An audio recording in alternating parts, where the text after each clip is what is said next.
Hi, everyone.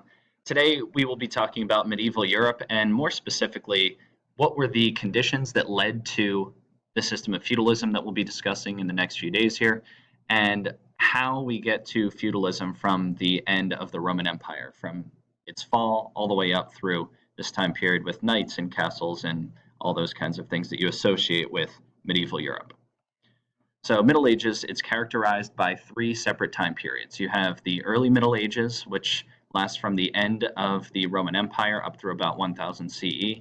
This is where we see lots of local leaders taking control without much power, but this system where you have these local leaders, that's what's going to eventually lead to feudalism in the High Middle Ages.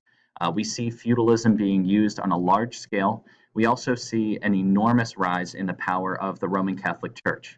During this time period, the Roman Catholic Church is the only large scale religion across all of Europe. And so people's lives are going to revolve around how they practice that religion, prayers on a daily basis, multiple times a day. And then the other two staples of this time period are going to be keeping yourself safe and making sure that you have food. Then the late Middle Ages, this time period is really kind of a transitional period. We're looking to get out of feudalism and move into what becomes known as the Renaissance. And there are a couple of factors that are going to lead to this, including both the Black Death and the Crusades, that are going to cause feudalism to decline in its importance and its use across Europe and begin to lead us into the Renaissance from there. In the early Middle Ages, we have these local leaders, guys like Clovis. He's from France, modern day France, and this is shortly after the fall of the Roman Empire, but he's going to take Christianity to the next level for his people. It hasn't been that long that Christianity has been widely accepted across Europe as the kind of number one religion, and it's Clovis that really expands it from its power base in Italy all the way through the rest of Europe. But then Charlemagne takes over a couple of hundred years later. Again, this time period, we really don't see a ton of power consolidated in one person. We don't see the rise of monarchies yet. And so Charlemagne is really the first dude who kind of gathers together all these different groups under himself. Charlemagne means Charles the Great. You can see the suffix there, Magne, magna, magnificent. And he unifies all the Christian lands in Europe for the first time. He displays a variety of leadership qualities, including the fact that he is extremely tall, as we'll see in a moment, but he really takes control over this blue area in here. And so now Christianity has spread from Italy and the Papal States all the way across the majority of what we would consider today to be Western Europe. You can see that there's still a variety of different groups all over Europe. It's not necessarily just one, but he unites all of the Christian lands of Europe. And again, during this time, it's the people of this area, they are Catholic. Notice also, if I can just draw your attention down here, we still have the eastern half of the Roman Empire hanging on, the Byzantine Empire based out of Constantinople.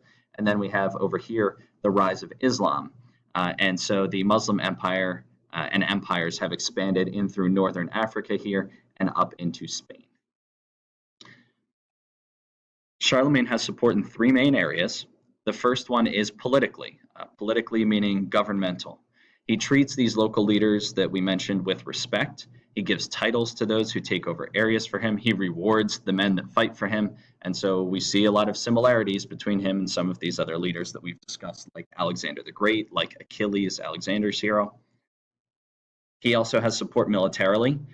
Just like Alexander, just like Achilles, he fights right beside his men. He's really been leading his men from the time he's been about 16 years old, so he has a lot of experience.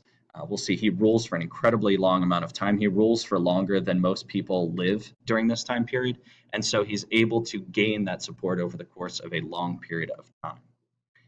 Finally, he has support spiritually, and this is really kind of the big one that jumps out at you. Pope Leo III, the head of the Catholic Church, the only church across Europe, the most powerful entity in terms of religion in Europe during this time, he gives Charlemagne the church's blessing. He basically says that Charlemagne is the protector of all Christian peoples. So not only is he able to conquer these areas, but the only religion that these people practice is now making him their number one leader to ensure their safety during a time period where there's been a lot of chaos in the last 300 or 400 years since the fall of the Roman Empire. You have these different Germanic clans coming in and attacking people left and right. And so to have that safety from someone who has the support of the church is something that is a really big deal.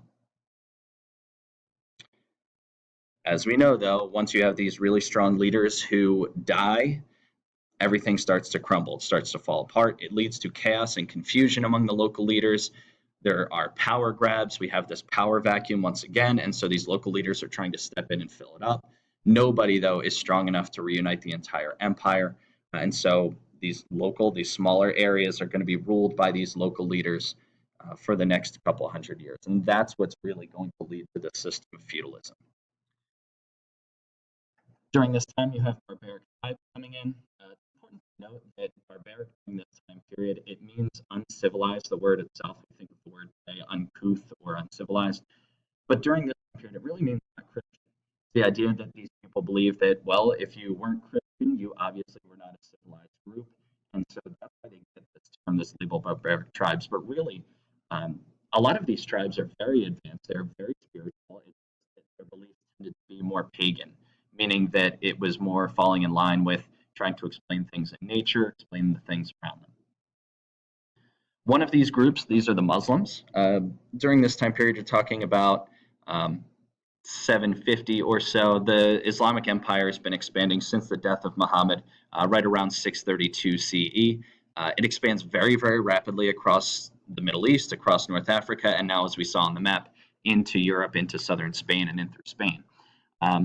This group their beliefs are in conflict with those of the Christians, and so as a result, because both of these groups are looking to expand and gain land and territory, they're going to run into conflict with one another. So you have that going on.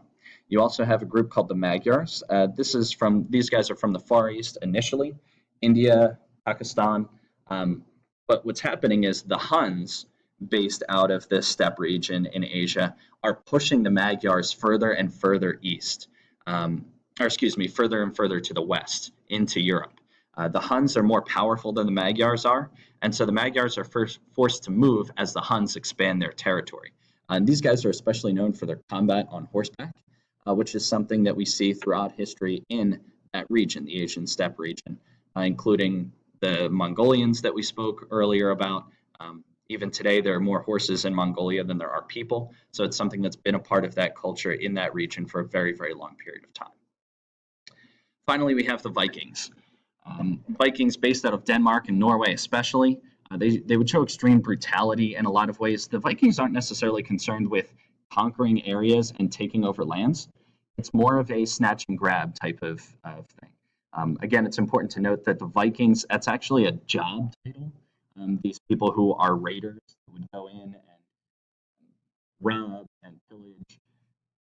The term Viking, that's what applies to that job. The people are technically called Norse, Norse, but these peoples were really looking to just take what they could and then head back to their homeland. These shallow hull boats allowed them to have greater access to rivers than ever before, and so they were able to go further than what people normally had, where people felt protected. And so they really caused a lot of fear across, especially Northern Europe, the British Isles, during this time period. And so you have these groups, these three groups that are expanding into the regions of Europe.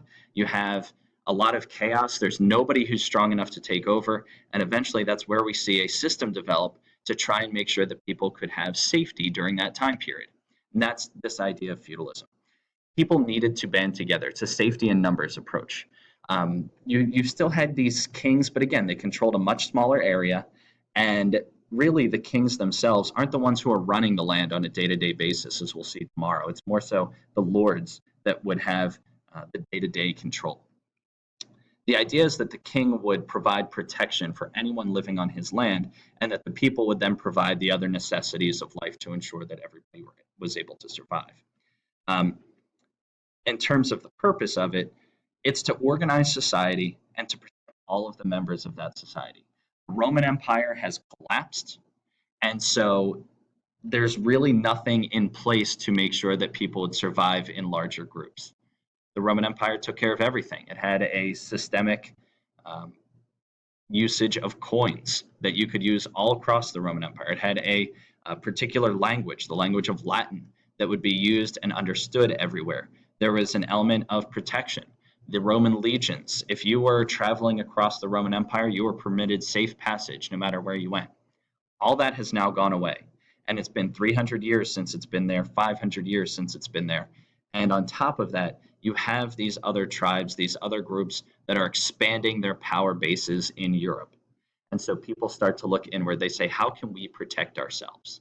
And this system of feudalism is going to develop out of that. And we'll eventually take a closer look at feudalism a little bit later on. If you have any questions, please feel free to let me know, and I'd absolutely help you out. Other than that, have a great day.